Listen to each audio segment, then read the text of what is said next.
Sympathetic nervous system originate कहाँ से होता है? तो ये ओरिजिनेट होता है आपका स्पाइनल कॉर्ड से, जो सेंट्रल नर्वस सिस्टम का एक पार्ट होता है, जो ब्रेन एंड स्पाइनल कॉर्ड। तो स्पाइनल कॉर्ड लंबी सी होती है, उसमें अलग-अलग सेक्शन बने होते हैं, T1, T3, T4 ऐसे करके। तो उसमें जो जहाँ से सिंपैथेटिक नर्वस सिस्टम न्यूरॉन निकलते हैं, उसको बोलते हैं थोरैकोलैम्बर।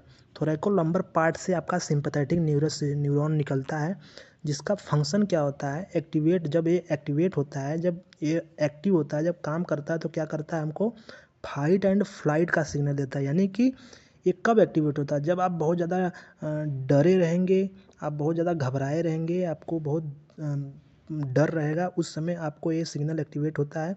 इसमें आपको एक्टिवेट होता है तो क्या दिक्कत समझ में आता है, फाइट, यानी कि या तो आप लड़ जाओ या तो आप वहाँ से भाग जाओ, ऐसा सिग्नल ये महसूस कराता है। जैसे आप कहीं रात को जा रहे हो, तो वहाँ पे आपको किसी चीज़ की वजह से आपको डर लग गया, आप घबराने लगे, आप सोचोगे कि वहाँ से मैं भागूँ। तो उस समय आपके बॉडी में कौन-सा सिस्टम एक्टिवेट होता है, कौन-सा नर्वस सिस्टम एक्टिवेट होता है, सिम्पैथेटिक नर्वस सिस्टम, जो ऑटोमैटिक स्टार्ट होता है। आप अपने मन से स्टार्ट नहीं होता, ऑटोमैटिक स्टार्ट होता है, इसीलिए इसको ऑटोनॉमिक नर्वस सिस्टम बोलते हैं। तो क्या हुआ, ये थोरैकोलम्बर पार्ट से स्टार्ट होता है इस ये नर्वस सिस्टम, एंड आपको फाइट एंड फ्लाइट का रिस्पॉन्स एक्टिवेट होता है आपके बॉडी में, खासकर इमरजेंसी सिचुएशन में, जब आप आपातकालीन स्थिति, यानी कि आप जब किसी खास सिचुएशन में जब रहते हो, उस समय ये नर्वस सिस्टम आपका स्टिमुलेट होता है और आपको लड़ने और भागने का मतलब एक संकेत, यानी एक स्टिमुलेशन आपके बॉडी में करता है। आप या तो डर जाओगे, या तो बहुत घबराओगे, या तो बहुत भागने की कोशिश करोगे, या फिर किसी से लड़ने की कोशिश करोगे घबराने डर के चक्कर में। तो ये सब जो सिम्टम रिलीज होते हैं, जब स्टार्ट होते हैं, तो उस समय आपके बॉडी में सिंपैथेटिक नर्वस सिस्टम स्टिमुलेट होता है, जो ये ऑटोनॉमिक नर्वस सिस्टम का एक पार्ट है, जो क्या है, इनवॉलंटरी, यानी कि आपके इच्छा से अनुसार नहीं होता है, ये ऑटोमेटिक स्टार्ट होता है उस सिचुएशन को देखकर, इस सिचुएशन में पड़ने के बाद। आइए देखते हैं क्या क्या करता है हमारे बॉडी में, यानी क्या क्या फंक्शन दिखाता है। जो आपका हार्ट रेट होता है, यानी कि हार्ट बीट जो होती है आपकी बढ़ जाती है, आपका हार्ट बहुत तेज़ी से धड़कने लगा, आपका ब्लड प्रेशर बढ़ जाएगा, एंड जो आपकी आंखों की जो पुपिल्स होती है, जो उसको पुतली बोलते हैं, वो डायलेट हो जाएगी। आप आंखें बड़ी करके आप देखने का प्रयास करोगे डर में, एंड जब आप इमरजेंसी सिचुएशन में रहोगे, रिलैक्स आपकी एयरवेज जो होगी, ऑक्सीजन का इंटेक और कार्बन डाइऑक्साइड का जो सांस लेते हो वो इंक्रीज होगा, आप बार बार तेज़ी से सांस लोगे, एंड रेस्पिरेशन आपका होगा। इनहिबिट डाइजेशन, यानी कि जो आपका पाचन तंत्र है उस समय इनहिबिट हो जाएगा, आपके बॉडी में कोई पाचन उस समय नहीं चलेगा।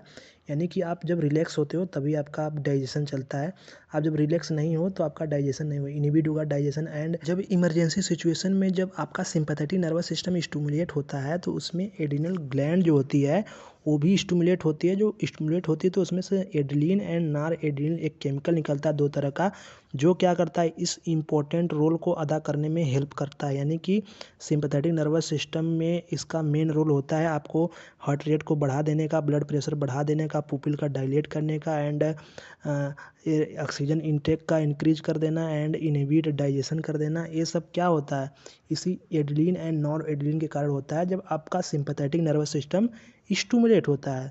तो आपने समझ लिया सिंपैथेटिक नर्वस सिस्टम के बारे में। आइए देखते हैं इसका न्यूरोट्रांसमीटर क्या है। सिंपैथेटिक नर्वस सिस्टम में कौन सा न्यूरोट्रांसमीटर रिलीज होता है? न्यूरोट्रांसमीटर होता है एक तरह का केमिकल होता है, जो सिग्नल देने का काम करता है, मैसेज, यानी आपके ब्रेन को सिग्नल देने का काम करता है। तो न्यूरोट्रांसमीटर जो होता है वो प्री गैंग्लियन न्यूरॉन से एसिटाइल कोलिन निकलता है। प्री गैंग्लियन का मतलब होता है जहाँ से नर्व स्टार्ट होती है उसको प्री गैंग्लियन नर्व बोलते हैं, और जहाँ से नर्व टर्मिनेट होने के बाद वहाँ से कई नर्व निकलती हैं, एक जगह से कई नर्वें निकलती हैं, जो नर्व दूसरी निकलती हैं उसको पोस्ट गैंग्लियन नर्व बोलते हैं। तो जो सिंपैथेटिक नर्वस सिस्टम का जो प्री गैंग्लियोनिक नर्व होता है वहाँ से एसिटाइलकोलिन रिलीज होता है न्यूरोट्रांसमीटर, एंड जो पोस्ट गैंग्लियोनिक नर्व होता है वहाँ से नार एपिनेफ्रिन न्यूरोट्रांसमीटर रिलीज होता है। तो आपने समझ लिया सिंपैथेटिक नर्वस सिस्टम का न्यूरोट्रांसमीटर, प्री गैंग्लियोनिक फाइबर यानी न्यूरॉन से acetylcholine, and postganglionic neuron से नॉर एपिनेफ्रिन रिलीज होता है। आइए देखते हैं पैरासिम्पैथेटिक नर्वस सिस्टम को। ऑटोनॉमिक नर्वस सिस्टम का जो दूसरा पार्ट है पैरासिम्पैथेटिक नर्वस सिस्टम, इसका ये कहाँ से ओरिजिनेट होता है? आपका जो स्पाइनल कॉर्ड है, स्पाइनल कॉर्ड में जो सेक्शन होता है क्रैनियो सैक्रल जो पार्ट होता है, वहाँ से जो नर्व ओरिजिनेट होती है उसको हम पैरासिम्पैथेटिक नर्व बोलते हैं। अब इसका फंक्शन क्या होता है? एक कंट्रोल होता है रेस्ट एंड डाइजेशन रिस्पॉन्स, यानी कि जब आप रेस्ट में होते हो, रिलैक्स होते हो, इस समय ये पैरासिम्पैथेटिक नर्व स्टिमुलेट हो, जैसे कि आप शांति से पढ़ रहे हो तो उस समय क्या है, पैरासिम्पैथेटिक नर्व स्टिमुलेट है। आप खाना खा रहे हो तो पैरासिम्पैथेटिक नर्व स्टिमुलेट है।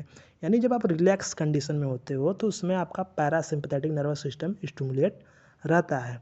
इसके की फीचर हैं decrease heart rate and blood pressure. यानी जब आप रिलैक्स रहते हो, शांत रहते हो, तो उस समय आपका आप उस समय तो आपका हार्ट रेट यानी हार्ट बीट, आपका हार्ट ज़्यादा तेज़ से धड़केगा नहीं, आपका ब्लड प्रेशर, ब्लड की पंपिंग तेज नहीं होगी नहीं, तो क्या होगा, वो ब्लड प्रेशर आपका नॉर्मल रहेगा। डिक्रीज हार्ट रेट यानी हार्ट रेट भी आपका नॉर्मल रहेगा। तो पैरासिम्पैथेटिक सिस्टम में क्या होता है, सब रिलैक्स रहता है, यानी कि हार्ट रेट आपका रिलैक्स रहेगा, ब्लड प्रेशर आपका रिलैक्स यानी कि नॉर्मल रहेगा। कंस्ट्रिक्ट पुपिल यानी कि आप बहुत बड़ी आंखें करके नहीं देखोगे, यानी पुपिल आपकी डायलेट नहीं होगी, आपका पुपिल क्या होगा, कंस्ट्रिक्ट रहेगा, नॉर्मल जो देखने का प्रोसेस है उससे आप उससे देखेंगे सभी चीज़ों को। एंड स्टिमुलेट डाइजेशन, यानी जब आप रिलैक्स रहोगे उस समय आपका पाचन तंत्र सही से चलेगा, डाइजेशन आपका अच्छा होगा। By increasing the glandular secretion by the gut motility, आपका जो केमिकल सिक्रेशन होता है उसकी वजह से, क्योंकि जब आप डरे रहते हो, जो सिंपैथेटिक नर्वस सिस्टम में होते हो, तो आपका वो सिक्रेशन नहीं होता, जो केमिकल सिक्रेशन होता है ग्लैंड का, वो होता नहीं है, इसलिए आपका डाइजेशन नहीं होता है। तो रिलैक्स कंडीशन में ही सिक्रेशन होता है, इसलिए आपका डाइजेशन रहेगा, स्टिमुलेट होगा डाइजेशन।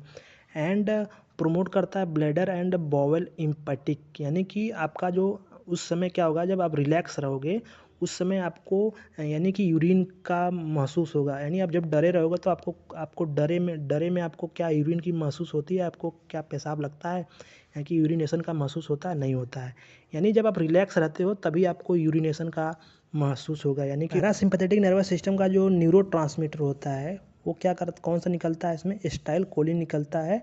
कहाँ पे, जहाँ pre ganglionic and post ganglion neuron दोनों जगह से एसिटाइल कोलिन ही रिलीज होता है।